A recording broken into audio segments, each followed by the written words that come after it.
Hey everyone, Asemi here, but for this video you can call me not one of the cringe fans. And it's time to review the first installment of My Hero Academia, an anime made by Studio Bones in 2016, and originally created by Kohei Horikoshi. My Hero upon release became an instant success. In fact, Season 1 is the 5th most popular anime of all time according to AniList. But over time, it's recently fallen into the background due to a couple of reasons, one being an expanding fandom and the other being the overall direction of the story. And since around Season 6, I want to say I personally stopped looking at anything that was My Hero related, with the reasons being the ones I previously listed. So this review, and the ones following it, are going to be looking back at My Hero as a show and eventually looking forward, reviewing each season as it goes on. I have to admit, I have watched My Hero before up to Season 5, and I do know the ending, so I'll be talking about setups and payoffs to stuff I know, and if anything relates to the ending, I'll put up a quick spoiler warning, just in case. I also have to say I won't go super into detail about certain aspects of the story, first off because this isn't me overanalyzing the series, it's just me reviewing it, but also because I don't actually know if I want to overanalyze this show yet. So in a way, these reviews will be me figuring out if I like the show enough, so I guess you guys will be figuring it out with me. And yeah, I suck at intros, so let's just get into it. I might as well just start off with something about the ending right now. I don't know if anyone's ever pointed this out, but you can tell it was planned out pretty far ahead. But within the first couple episodes, the show already kinda drives itself into a corner. You have Midoriya asking All Might if you think he can be a hero without a quirk, then you later have All Might telling him he can be a hero. These two moments set up the ending of Midoriya being a hero but also being quirkless. But that also means the story has to smoothly reach a point where they can actually pay that off. And I think working towards the ending is something that gets lost in later seasons. With that being said though, to give this season credit, I think it does it perfectly. Another thing I think it does really good is introduction, thankfully. Episode 1 quickly introduces and characterizes the world and the people within it. We see people that look funny, we see heroes and what they deal with, and we see people being affected by villains, something the viewer can expect to be a part of everyday life. The best introduction of this episode, however, goes to our main character Midoriya. Again, thankfully. He's quickly shown to be extremely passionate about heroes and wanting to be one. But we also learn quickly that he's quirkless and that the odds are pretty much stacked against him. We see him being ridiculed for his dream, but we also see that he doesn't listen to them. All of these things make him instantly someone you root for, but they also show some problems I have with his character. Dude, like, this guy is such a fucking loser, and I'm not just calling him that because he can't talk to girls or whatever. I'm saying he can't stand on business like half the time. And okay, like, I know that's the point. He lets everyone step on him now, but he stands his ground when it matters. But to that, I say, why doesn't he just stand his ground all the time? His characters and morals are messages to people that are watching the show. Why can't he just stand his ground all the time, even when someone who used to bully him is standing over him? Wouldn't that also push a message? Maybe I'm just being like a dick, because in reality, I don't think it's that deep. I actually think Midoriya as a character is designed to be relatable to literally everyone in one way or another. And I can't help but think he's written really well in that regard. He's a normal person, he's just like us in the real world, but he becomes something special due to his character. I think anyone can get behind that over time. I personally think his studying of the heroes is the most relatable part to me because...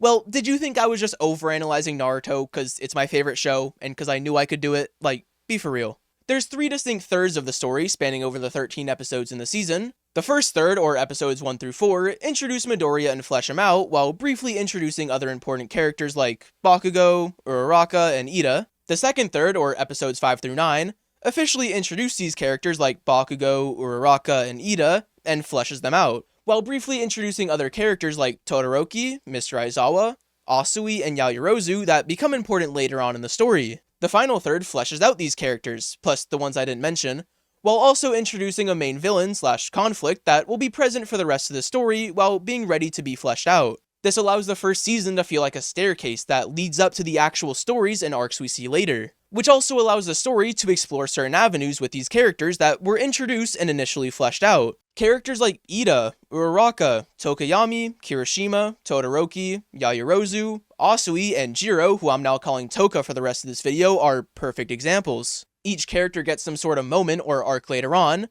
that wouldn't have felt natural unless they were introduced properly right here. I like Todoroki's small little intro specifically. He seems to be naturally aggressive and cold, but also calm. But in my opinion, Mr. Aizawa's is the best. He's like actually the GOAT, and no one's saying a word about it. Overall though, the introductions to the characters are mostly good, But the way they introduce some of these characters is like low-key kind of weird. They'll introduce them in like pairs, kind of like they're shipping two characters together and hint at either an instantly good connection or even suggesting romance. Like Ojiro with this girl, Toka and Kaminari, Kirishima and Bakugo, kinda, the Grape Dude and Asui kind of as well, and also obviously Uraraka and Midoriya, but they're two main characters, it was kinda just gonna happen. The main characters really don't get that treatment typically. People like Ida, Bakugo, and even Uraraka, who is kind of in a ship, they're not like immediately thrown next to a character and shipped, it's kind of just something that's secondary. Like they're all well characterized and have distinct personalities the second you meet them.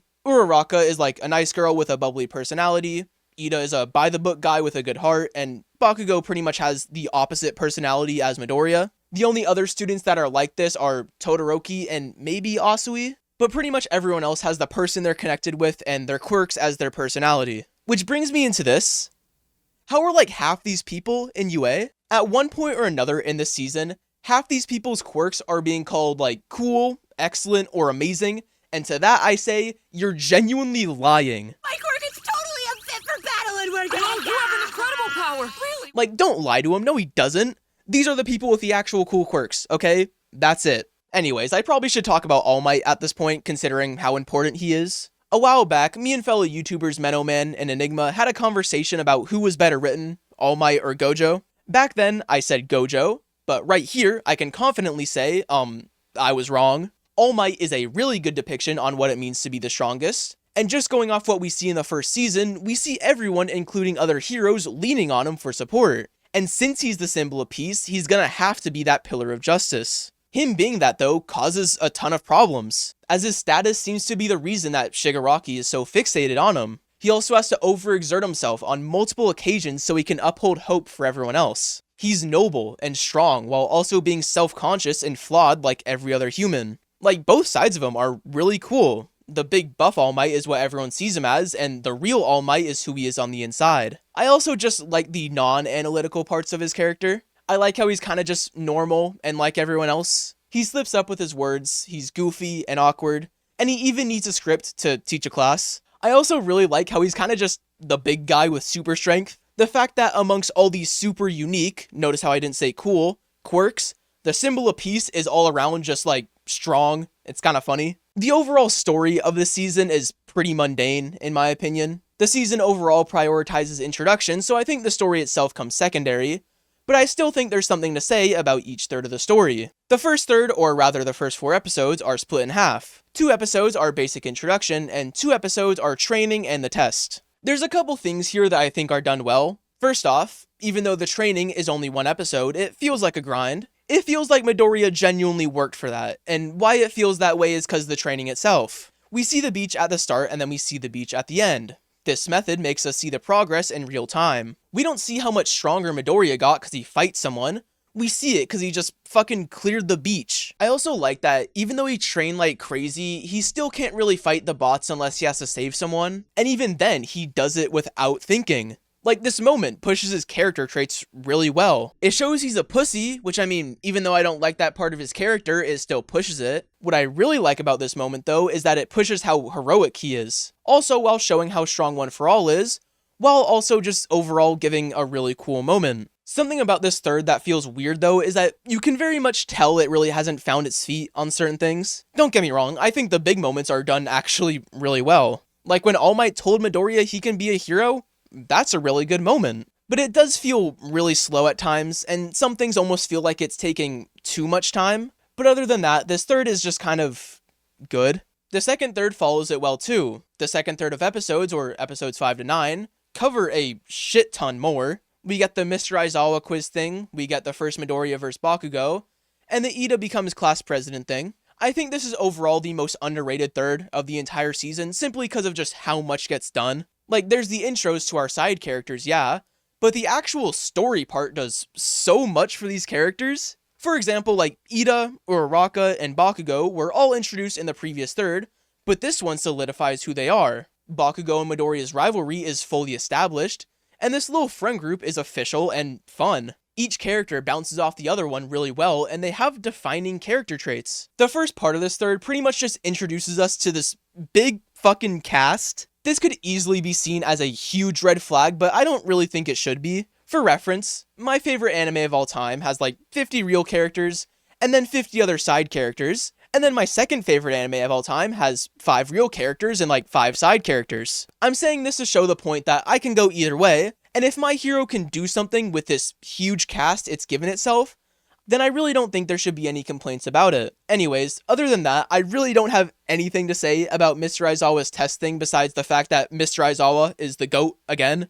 I don't think it's boring, it's just kind of, something. With that being said though, I have something to say about the training exercise. First off, these 4 all being in the same exercise is a really good choice since they're the only 4 students up to that point that we really know. Not only that, but it has some of the best setup and payoff. Like, earlier, we hear Uraraka say Deku makes a cool hero name and it sounds cute. And Midoriya, the young high school student that he is, takes that as a literal life-changing compliment. In the exercise, we hear Midoriya say Deku's the name of a hero, completely flipping that nickname on its head and giving a really cool moment. This part of the third also lights a fire under Bakugo's ass. He's been hyped up to be the overall strongest student up to that point, keyword, up to that point, but after losing the exercise, he now knows he has to improve or he'll be left behind. And with that, the praise of this third ends, cause there is some huge problems. First off, the fighting is low-key horrific at times. It really is one big move and then they sit here, and then run it back, and then run it back, and then run it back. I also think this doesn't do as much to Uraraka and Ida's characters as I think it maybe should. It pretty much just reinforces their already built up character traits and nothing more. In fact, this entire season just does that for them, and while their personalities make them likable characters, they don't really get much more out of them besides for Ida, where we learn about his family and the fact that he's class president. But nothing's really done for Uraraka. It's almost like the directors were kinda just like, oh, girl that is friendly to the main character? Good enough. And by the way, yeah, I know the literal first episode expands on her character in the next season. I'm aware, but I'm only talking about the first season, so yeah. And the last part of this third, the Ida class president thing, it's kind of just inoffensive. Like the Mr. Aizawa quiz, I think it's okay and nothing more. It's almost the closest you get to a filler episode, but obviously it's not one since it teases the start of the final third. And the final third itself is where I think the season really tries to hook you in. It introduces the main conflict in Shigaraki and the League of Villains, and the overall attack is done really well. Splitting up the students into different groups creates unique dynamics with them.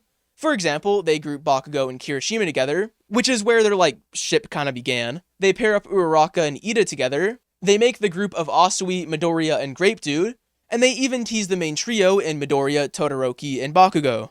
Each side story is pretty good, and it reinforces character traits. And again, I'm saying it, Mr. Aizawa is the absolute GOAT, and especially in this third. And yeah, All Might fighting, it feels powerful, and whatever. For real though, it is really powerful. It actually seems like All Might could die, which sets up that idea for the rest of the story, and that's really good. There are a few negatives, however. I think it sidelines a lot of characters, and it feels like the third is constantly remembering it has this huge cast, and it's just including random side stories so the cast can be more included. And overall, it makes the attack itself feel a lot less focused. And while less focus might be good for an attack like this, it does mean it lowers the amount of growth main characters like Ida, Uraraka, Bakugo, and Midoriya get. I also think Kurogiri feels a lot more interesting than Shigaraki in the attack. Not only because his ability is a lot cooler, but also because his personality is a lot more compelling for a villain. He seems respectful, but also evil, while Shigaraki kinda just seems like a childish lunatic.